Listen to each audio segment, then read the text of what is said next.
तो मैं श्री बाबू कुमार आप सभी को स्वागत करता हूं अपने YouTube चैनल पर।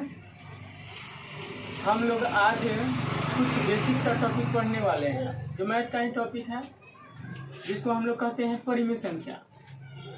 परिमेय संख्या और साथ में उसको हम लोग अपरिमेय संख्या भी पढ़ेंगे। यह जानेंगे कि परिमेय संख्या होता क्या है और अपरिमेय संख्या होता क्या है, और यह भी हम लोग देखेंगे कि किसी भी क्वेश्चन को परिमेय और अपरिमेय संख्या से रिलेटेड किसी भी क्वेश्चन को, किसी भी प्रश्न को देखते ही हम लोग कैसे पता लगा लें कि यह परिमेय है या अपरिमेय है।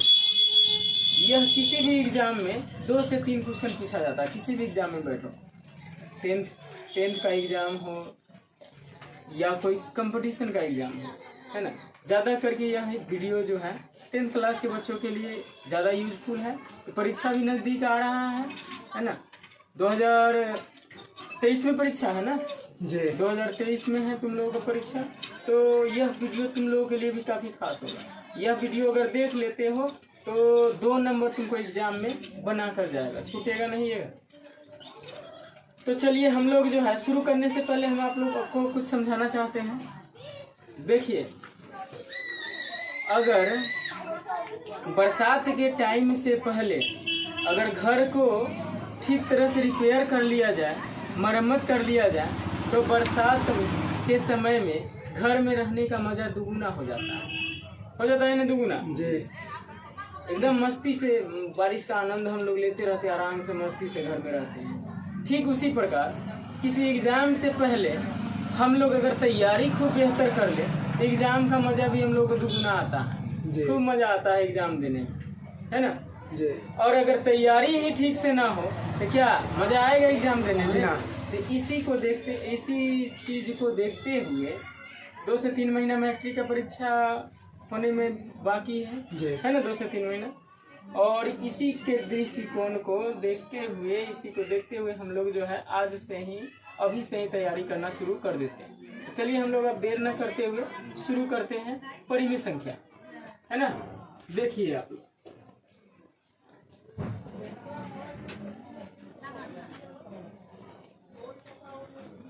परिमेय संख्या कहते किसको है।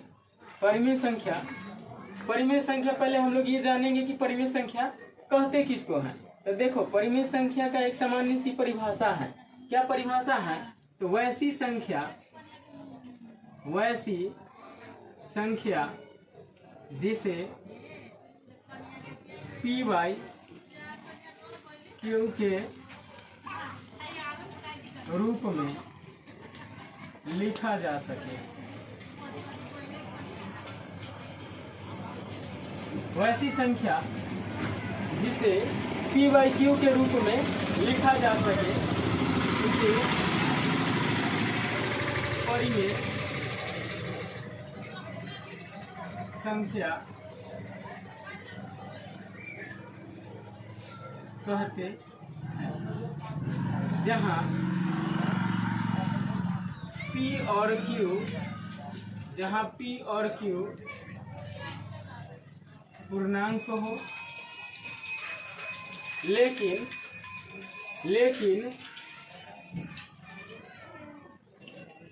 q शून्य न हो। उदाहरण भी 1-2 हम ले लेते हैं। उदाहरण 2, 4, 6, -3, -8, -4/7, -7/4, -4, 0 आदि परिमेय संख्या है।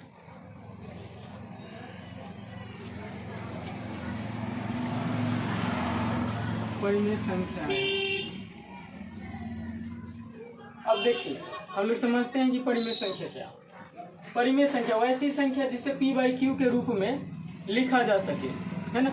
वैसी संख्या जिसे p/q के रूप में लिखा जा सके उसे क्या कहते हैं? परिमेय संख्या कहते हैं। जहाँ p और q पूर्णांक हो लेकिन q शून्य न हो।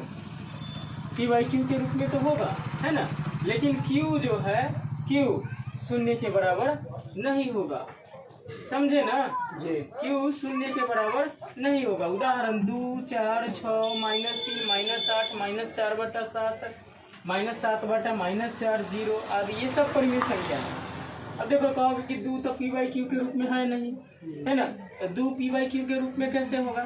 तो देखो 2 को हम 2/1 लिख सकते हैं ना जी। 2 को हम 2/1 लिख सकते हैं ना। आ गया p/q के रूप में, आ गया कि नहीं आ गया? p/q के रूप में भी है, यह p/q के रूप में है। और क्या है, q ≠ 0 भी है ना, p/q के रूप में भी है। और q जो है 0 के बराबर भी नहीं है। तो हम कह सकते हैं कि 2 भी क्या है, परिमेय संख्या है ना। तो चलो हम लोग अब परिमेय संख्या तो समझ गए कि परिमेय संख्या कहते किसको है। अब हम लोग अपरिमेय संख्या भी सीख लेते हैं। अपरिमेय संख्या भी जानते हैं कि अपरिमेय संख्या क्या होता है, क्योंकि कोई पॉजिटिव थिंग को अगर हमको जानना है तो निगेटिव थिंग को भी जानना हो जरूरी है ना। अच्छाई अगर जान रहे हैं तो बुराई भी जानेंगे, तब ना हम अच्छाई और बुराई में अंतर समझ पाएंगे। ठीक उसी प्रकार परिमेय संख्या हम लोग समझ लिए, है ना। तो अपरिमेय संख्या भी हम लोग समझ लेंगे कि वो होता क्या है, तब ना हम परिमेय और अपरिमेय संख्या में अंतर बना पाएंगे। अब देखते हैं हम लोग अपरिमेय संख्या किसको कहते हैं। अपरिमेय संख्या,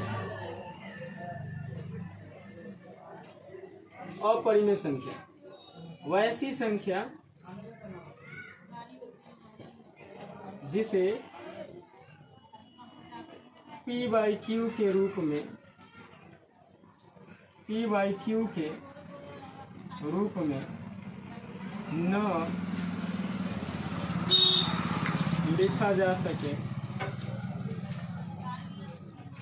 न लिखा जा सके अपरिमेय संख्या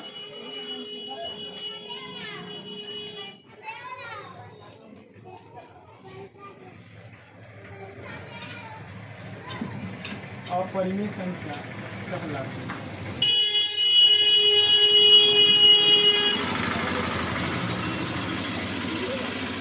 अपरिमेय संख्या किसको कहते हैं? अपरिमेय संख्या वैसी संख्या जिसे p/q के रूप में न लिखा जा सके, वह क्या होता है? अपरिमेय संख्या होता है ना। तो अब p/q के रूप में उसको लिखा ही नहीं जा सकता है ना। जब लिखा ही नहीं जा सकता है तो p और q पूर्णांक लिखने की क्या जरूरत है? p और q पूर्णांक होगा ही नहीं, है ना। जब लिखा ही नहीं जा सकता है, इसका सीधा हम उदाहरण लिखते हैं। उदाहरण अपरिमेय का उदाहरण लिखते हैं। उदाहरण में जैसे होगा √2 है ना, √3, √5, √7, 2 + √2 आदि अपरिमेय संख्याएं हैं। अपरिमेय संख्याएं। अब देखो अपरिमेय संख्या वैसी संख्या जिसे p/q के रूप में न लिखा जा सके, है ना, क्या कहलाता है? अपरिमेय संख्या कहलाता है। जैसे √2, √3, √5, √7, 2 + √2 आदि, ये सब जो है मतलब आदि का मतलब और भी संख्या जो है ना, वह जो है अपरिमेय संख्या हो सकता है, समझे। अपरिमेय संख्या को पहचानने का एक सामान्य सा लॉजिक है। सामान्य सा लॉजिक क्या है कि देखना कि वो रूट से बाहर न निकलेगा। रूट तो होता है, रूट में होता है, लेकिन रूट से बाहर वो न निकलता है ना रे। जैसे √2 है, √2 को बाहर निकालो, निकल भी नहीं करेगा। इसका पॉइंट में तो मान होता है, लेकिन पूर्णांक में और प्राकृत संख्या नहीं होता, नहीं ना होता। √3 का देखो रूट से बाहर नहीं निकलेगा। √5, √7 ये सब निकलने वाला रूट से बाहर है नहीं, है ना। तो इस तरह हम लोग पहचान सकते हैं कि अपरिमेय संख्या कैसे देखकर हम लोग पहचाने, ये हम लोग पहचान सकते हैं। समझ गए ना जी। तो इतना बात तुम लोग समझ गए जी।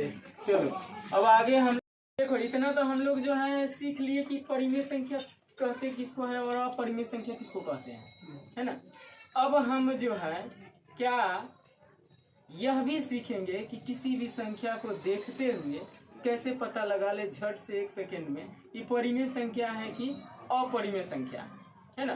तुम देखते हुए बना सकते हो, है ना। तो आगे के क्लास में हम लोग ये सीखेंगे।